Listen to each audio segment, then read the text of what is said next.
Okay, so now we have Valentina Adami, that she's also an important person at Cibio, because she is actually taking care of an important part of our work and research that she will tell you about a little bit.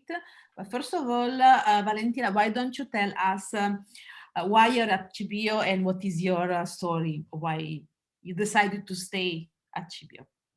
Yeah, thank you, and hi to everybody. I am a pharmaceutical chemist by training, and I started my career working in an academic lab that generated startup company as a spin-off of its research. So I am, my scientific background is on hematopoietic stem cells, but in an industrial research environment. And when I moved to the University of Trento, I accepted the challenge of setting up the technological infrastructure of a newly founded department, which is Cibio.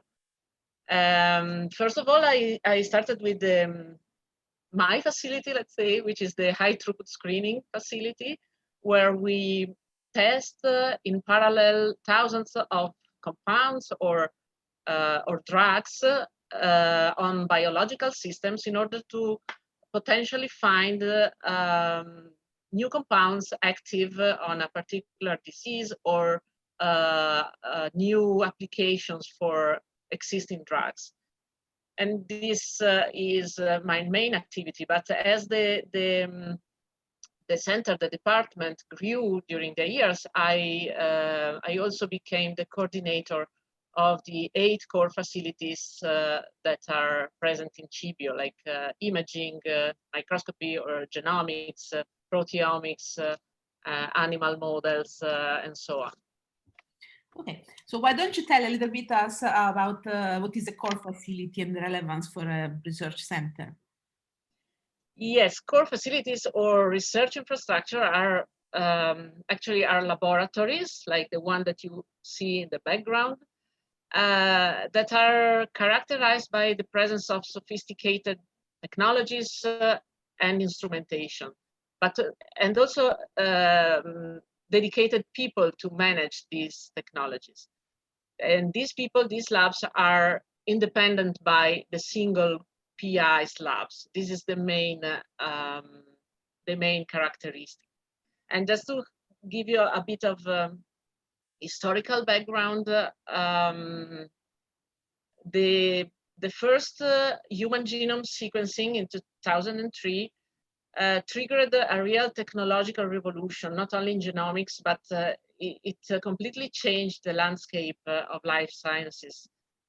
And new disciplines were born, like systems biology, computational biology, integrative biology, all disciplines that are more multidisciplinary than it was before.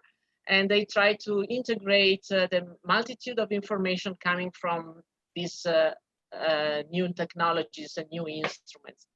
And this accelerated a lot the research in life science and the discoveries in this field.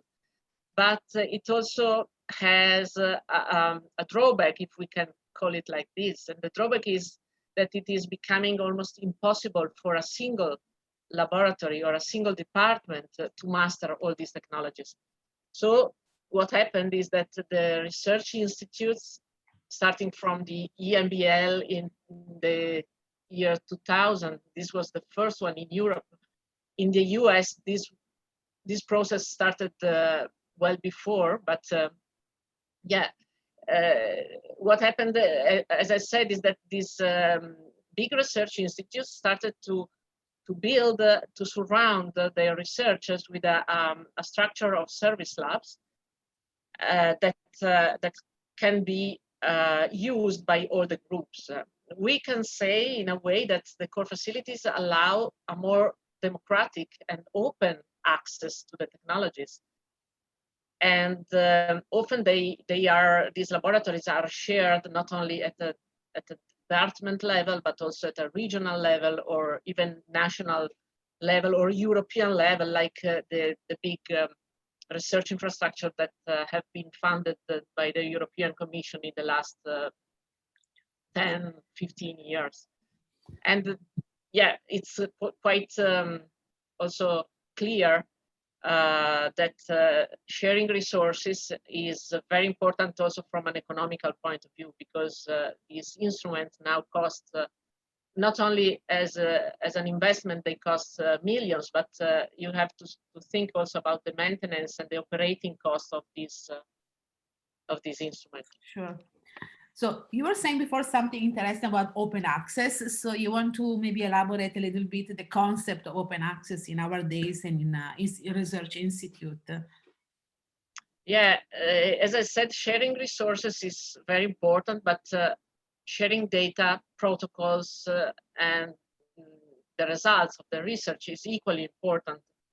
And even if the open science principles are being slowly adopted in the European research community, when unusual and catastrophic events like the COVID pandemic occur, it becomes evident that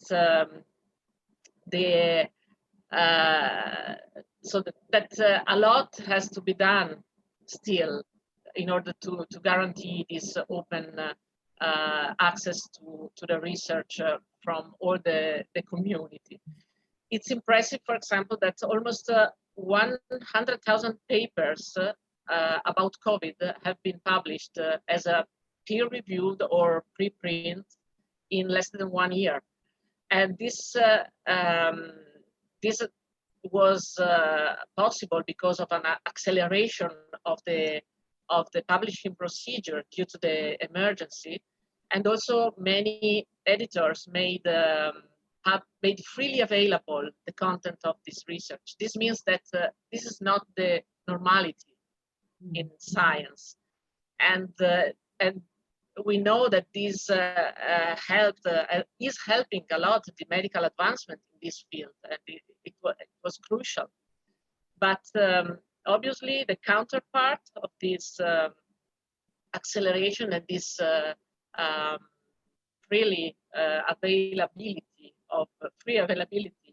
of the research is that the interpretation, so the quality of this research could be at risk, and also the interpretation of this information is not always correct, especially if it's done by people that do not have the right background.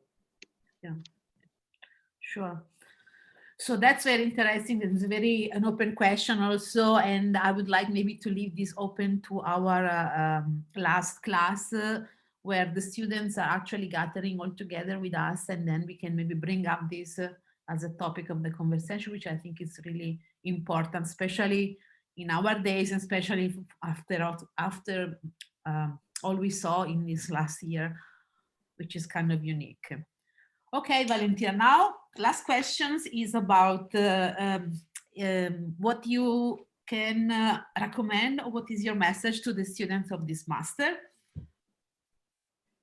Well, I would like to leave you with this last concept of the open science, because I think it's very exciting, and it's probably one of the challenges of this decade, and I think that you have a big role in this, in defining what could be the rules for the communication, the correct communication of the results of the research, and how to deal with the right balance between the fake news and the correct scientific communication, but accessible to all the public. That's very true. Okay, Valentina, thank you then. And then I hope to see you the 28th in the afternoon. We will have our class, and then I will let you know at what time we'll be. Okay.